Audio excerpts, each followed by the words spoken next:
La Floride, l'État ensoleillé, le pays des parcs d'attractions et des plages. Mais tapi dans l'ombre, un nouveau danger émerge. Un prédateur si ancien, si mortel, qu'on le croyait autrefois un mythe.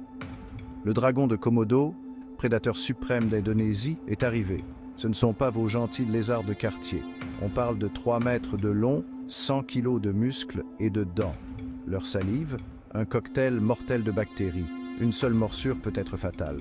Imaginez-vous en train de vous promener dans les Everglades. L'air est lourd d'humidité.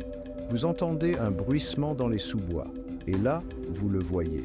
Un éclair jaune. Une langue fourchue qui goûte l'air. Vous venez de vous retrouver face à face avec un dragon de Komodo. La question n'est pas de savoir s'ils vont attaquer, c'est de savoir quand. Le dragon de Komodo. Son nom même inspire la peur. Pendant des siècles, les histoires de ces lézards monstrueux ont résonné à travers les îles d'Indonésie. Komodo, Rinca, Flores, des îles volcaniques où les dragons règnent. Ces îles sont leur domaine. Un paysage rude et impitoyable où la survie est un combat quotidien. Ici, les dragons prospèrent. Ils sont les prédateurs suprêmes, craints par toutes les créatures, même les humains. Leurs ancêtres ont parcouru la Terre avec les dinosaures, survivant à des événements cataclysmiques qui ont anéanti d'innombrables espèces. Le dragon de Komodo, un fossile vivant, un témoignage de la puissance brute de la nature. Pendant des millénaires, leur existence a été entourée de mystères. Les légendes locales parlaient de terrifiants crocodiles terrestres, crachant du feu et du venin. Mais ce n'est qu'au début du XXe siècle que le monde occidental a enfin posé les yeux sur ces créatures incroyables. Comment ces prédateurs préhistoriques, originaires d'îles lointaines à l'autre bout du monde, se sont-ils retrouvés en Floride? La réponse, malheureusement, se trouve en nous. Le commerce des animaux exotiques, une activité lucrative motivée par la demande pour l'insolite, le dangereux, l'interdit. Les dragons de Komodo, avec leur réputation redoutable, sont devenus une possession prisée pour certains collectionneurs. Mais ce ne sont pas des animaux de compagnie. Ce sont des animaux sauvages, puissants, imprévisibles et impossibles à apprivoiser. Inévitablement, certains se sont échappés ou ont été relâchés par des propriétaires irresponsables.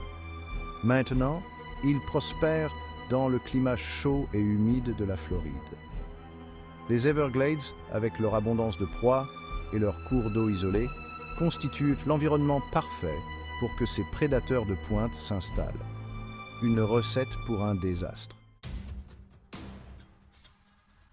Section 4. Chasseurs silencieux, prédateurs mortels. Le dragon de Komodo est un maître de la furtivité. Malgré leur taille, ils peuvent se déplacer avec une rapidité et une agilité surprenantes, ce qui en fait de redoutables chasseurs dans leur habitat naturel. Leurs écailles jaunes et brunes tachetées constituent un camouflage parfait dans la lumière tamisée du soleil qui traverse la canopée, leur permettant de se fondre parfaitement dans leur environnement. Ce sont des prédateurs qui tendent des embuscades, guettant pendant des heures, traquant patiemment leur proie avec une concentration et une détermination sans faille. Cochons sauvages, cerfs et même alligators, rien n'est à l'abri de leur faim. Leur régime alimentaire est varié et ils ne sont pas difficiles. Leur odorat est leur arme secrète, une adaptation extraordinaire qui leur donne un avantage dans la nature. Ils peuvent détecter des charognes à des kilomètres de distance, leur langue fourchue, goûtant l'air, captant la moindre odeur de sang, les guidant vers leur prochain repas. Mais leur arme la plus terrifiante est leur morsure, une combinaison mortelle de guerre physique et biologique. Des dents pointues et dentelées, comme des éclats de verre, délivrent un cocktail venimeux de bactéries, garantissant à leur proie peu de chances de survie. Ces bactéries provoquent une perte de sang rapide, un choc et finalement une mort lente et agonisante, faisant du dragon de Komodo l'un des tueurs les plus efficaces de la nature. Section 5. La terreur au paradis. Histoire vraie d'attaque de dragons. Ce ne sont pas seulement des contes de mythes anciens, mais des rencontres réelles qui ont laissé les gens sous le choc et la peur. Les histoires commencent à filtrer, lentement mais sûrement. Des murmures au début, puis des témoignages effrayants dans les journaux locaux. Les dragons de Komodo attaquent, et la fréquence de ces incidents est alarmante. Un jogger, courant dans le parc, surpris par un éclair de dents et de griffes. Cette rencontre soudaine le laisse en état de choc. Un groupe de touristes, s'aventurant hors des sentiers battus, tombe sur un dragon en train de se régaler d'un sanglier. Le spectacle est à la fois fascinant et terrifiant. Un enfant, jouant dans son jardin, disparaît sans laisser de traces.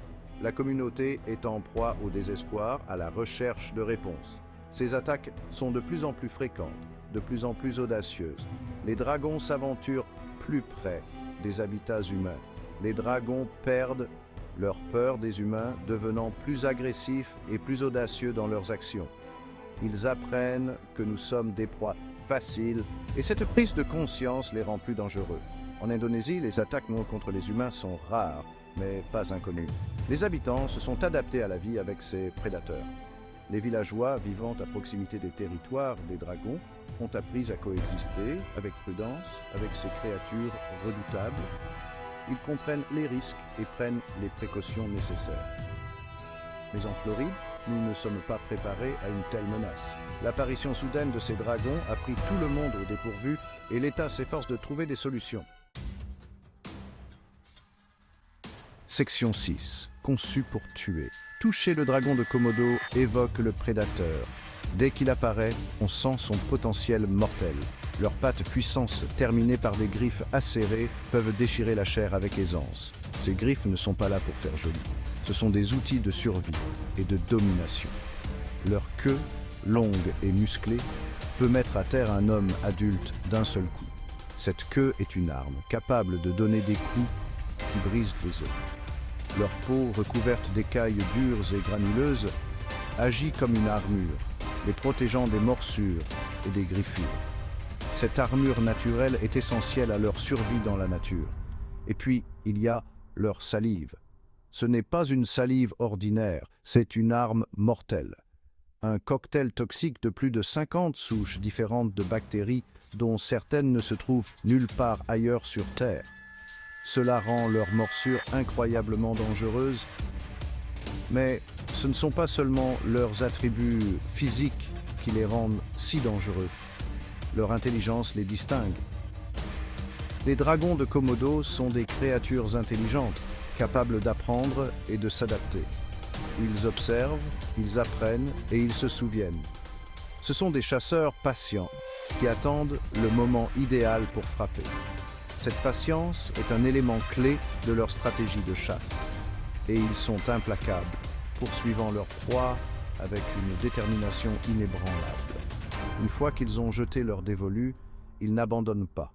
Ce ne sont pas des créatures avec lesquelles il faut jouer. Leur combinaison de prouesse physique et d'intelligence fait d'eux l'un des prédateurs les plus redoutables de la nature.